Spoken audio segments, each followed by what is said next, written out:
Hi అండి, welcome to my channel Bangkok ముచ్చట్లు. Friends, ఈరోజు నేను మీకు ప్రాన్స్ తోటి నిల్వ చేసుకున్న పచ్చడిని ఎలా చేసుకోవాలో చేసి చూపిస్తున్నాను. ఫస్ట్ టైం ట్రై చేసే వాళ్ళు కూడా ఈ పచ్చడిని చాలా టేస్టీగా పెట్టొచ్చు. ఎందుకంటే నేను ఇక్కడ చేస్తున్నది కూడా ఫస్ట్ టైమే కాబట్టి. నాన్ వెజ్ పికిల్స్ ట్రై చేయడం చాలా తక్కువ, నేను ఎప్పుడు ట్రై చేయలేదు, ఇప్పుడిప్పుడే చేస్తున్నాను. పచ్చడి చూస్తుంటేనే తెలుస్తుంది కదా, చాలా టేస్టీగా ఉంది. తప్పకుండా ట్రై చేయాల్సిన రెసిపీ ఇది. ఒకసారి ట్రై చేస్తే తెలుస్తుంది ఈ నాన్ వెజ్ పికిల్స్ చేయడం ఇంత ఈజీ అని. వీటిని తెచ్చుకోవడము, క్లీన్ చేసుకోవడమే చాలా పెద్ద పని అండి. పచ్చడిని చేయడం అయితే చాలా ఈజీ. ఇండియాలో ఉంటే మనకి రకరకాల పికిల్స్ అన్నీ దొరుకుతాయి, veg pickles, non veg pickles కూడా. బ్యాంకాక్లో ఇలాంటి హోమ్ మేడ్ పికిల్స్ తినాలంటే ఇలాగా వీడియోస్ చూసి అవి చూసి నేను చాలాసార్లు ట్రై చేసి నేర్చుకున్న పికిల్స్ ఇవన్నీను.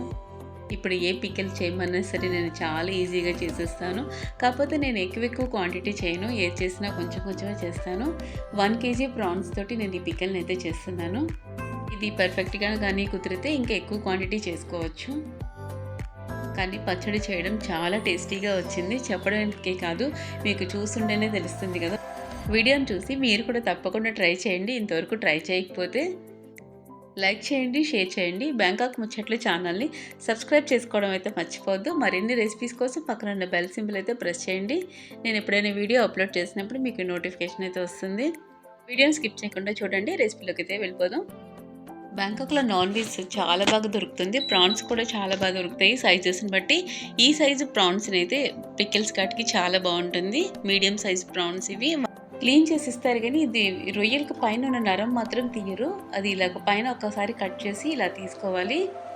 అన్నింటినీ అలాగ క్లీన్ చేసుకున్న తర్వాత బాగా వాష్ చేసుకోవాలి. తర్వాత కొంచెం ఉప్పు, కొంచెం పసుపును వేసి బాగా 2-3 సార్లైనా వాష్ చేసుకోవాలి, లేదా వాటికి ఉన్న స్మెల్ అయితే అలాగే ఉండిపోతుంది. ఉప్పు పసుపు ప్రాన్స్కి ఎంత బాగా పట్టాయో. ఇప్పుడు వీటిని వాటర్ లేకుండా ఉడికించుకోవాలి. ఇలాగ మీడియం ఫ్లేమ్లోని ప్రాన్స్ అన్నిటిని ఫ్రై చేసుకోవాలి. గోల్డెన్ కలర్ వచ్చేసాయి కదా, ఇంకా తీసేసుకోవచ్చు.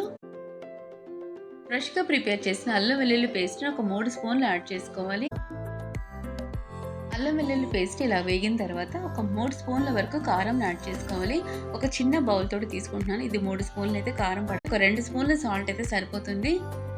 మీరు చాలకపోతే లాస్ట్లో అడ్జస్ట్ చేసుకోవచ్చు. ఎక్కువైపోతే యాడ్ చేయడానికి కొంచెం కష్టమే నాన్ వెజ్ పికిల్స్కి. ఫ్రెష్గా ప్రిపేర్ చేసిన మసాలా పొడిని కూడా ఒక 3 స్పూన్స్ని యాడ్ చేసుకోవాలి. చల్లారిన తర్వాత నిమ్మరసాన్ని యాడ్ చేసుకోవాలి. అంతా బాగా పట్టి ఆయిల్లో బాగా ఊరి ఉంటుంది కాబట్టి ఇంకా టేస్ట్ చేస్తే చెప్పలేము, చాలా యమ్మీగా ఉంటుంది.